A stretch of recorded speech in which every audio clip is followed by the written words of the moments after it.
En Irlande, c'est le seul endroit de mes reportages où j'ai eu des copains qui sont devenus des amis et qui sont devenus pour certains comme des frères. Et notamment, c'était plutôt dans le camp républicain. Donc tout de suite, je vais être très précis. Le journaliste que je suis, j'ai essayé d'être objectif. L'homme que je suis, je ne le suis pas du tout. C'est-à-dire que moi, il y avait deux camps, le camp républicain, avec des gens qui disaient on aimerait les mêmes droits que les autres si c'est possible. Et le camp unioniste protestant qui disait nous on veut tous les droits. Donc généralement, faire son choix est assez facile. Dans ce camp républicain-là, moi j'avais des amis, j'ai des amis. Et l'un d'eux s'appelait Dennis.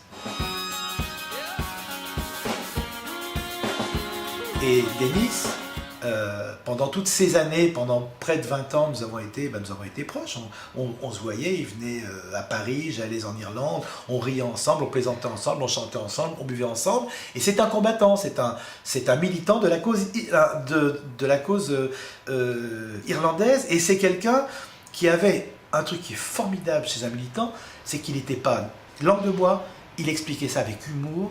Et tout d'un coup, tu ne pouvais pas être contre lui. C'est-à-dire qu'il t'expliquait pourquoi il se battait. Tu disais, bah ouais, bah il a raison, bah il a bien raison. C'était un traître.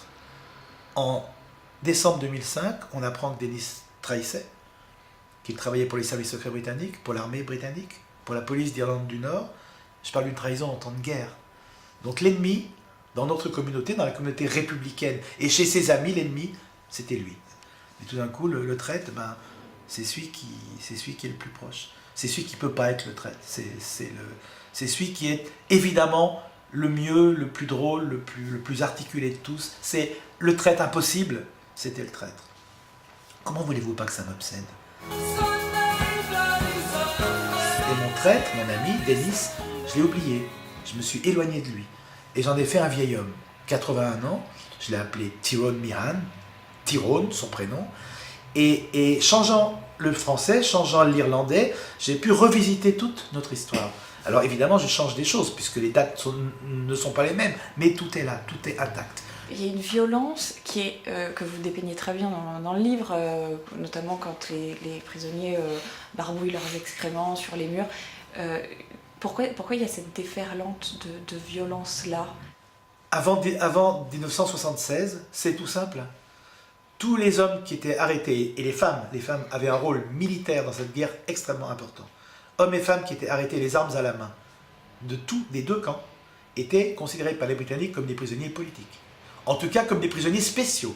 Le mot politique n'était pas... mais des prisonniers spéciaux.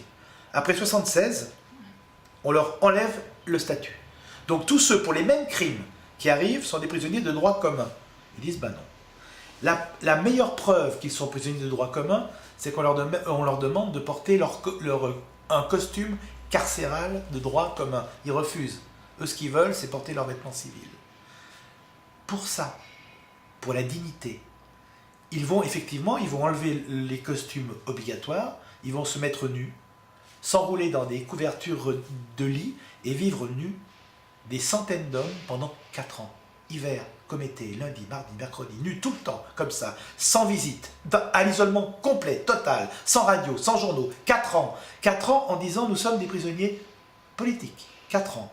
Ensuite, comme les Britanniques leur enlèvent leur peau de chambre en disant eh bien si c'est ça, désormais vous ne sortirez plus de la cellule si vous n'êtes pas habillés. Ils disent eh bien très bien, parfait, au point où nous en sommes. Et pendant 2 ans, ils ont chié dans leurs mains, mis leurs excréments sur les murs, pissé par terre pendant 2 ans. Le monde a détourné les yeux. Tout le monde. Ça veut dire que ça se passait à 1h30 d'avion de chez nous. On hurlait contre l'apartheid en Afrique du Sud. Ça n'a rien fait du tout. J'imagine 600 hommes en ce moment dans des prisons en Russie, nus, avec leurs excréments sur les murs, ça serait une révolution. Il y aurait tous les droits de l'hommiste qui seraient en train de hurler, etc. La personne. Pourquoi? Parce que c'était compliqué. Parce que cette guerre d'Irlande, on ne comprend rien, catholique, protestant. Et surtout en face, il y a quoi? Il y a une démocratie réelle. Donc il y a des hommes qui sont des terroristes qui prennent les armes contre une démocratie réelle. C'est compliqué à assumer tout ça. Donc on dit qu'ils sont bizarres, on dit qu'ils sont un peu fous. Eux, leur seul truc, c'était la dignité. Il y a une phrase que j'aime. Et moi, j'en fais mon miel toujours. C'est un monsieur qui s'appelait Michael Collins. Il a dit une chose qui, pour moi, je n'ai jamais entendu sur aucun front de guerre, jamais. Il dit, moi, je n'en veux pas aux Britanniques pour nous avoir pourchassés. Je ne leur en veux pas. Je leur en veux pas pour nous avoir arrêtés, je leur en veux pas. Pour nous avoir torturés, je leur en veux pas.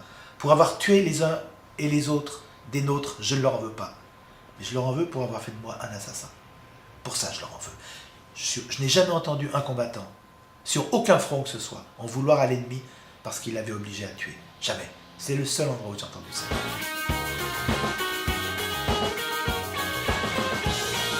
Vous pouvez nous parler de votre bague? Cette bague a une place dans le livre. C'est une bague qui s'appelle la Claddagh Ring, qui est une bague d'appartenance en Irlande.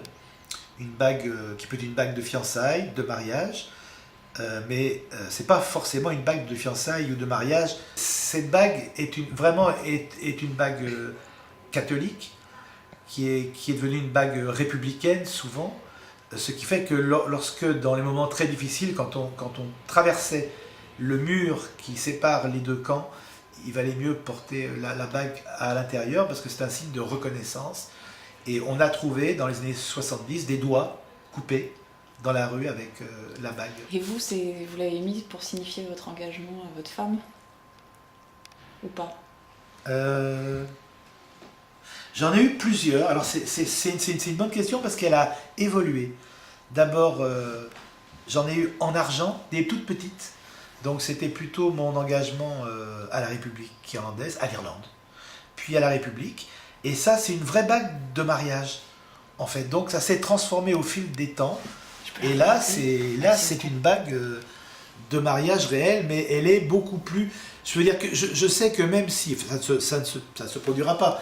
Mais même si on divorçait, je pense que je la conserverais en tant que bague irlandaise.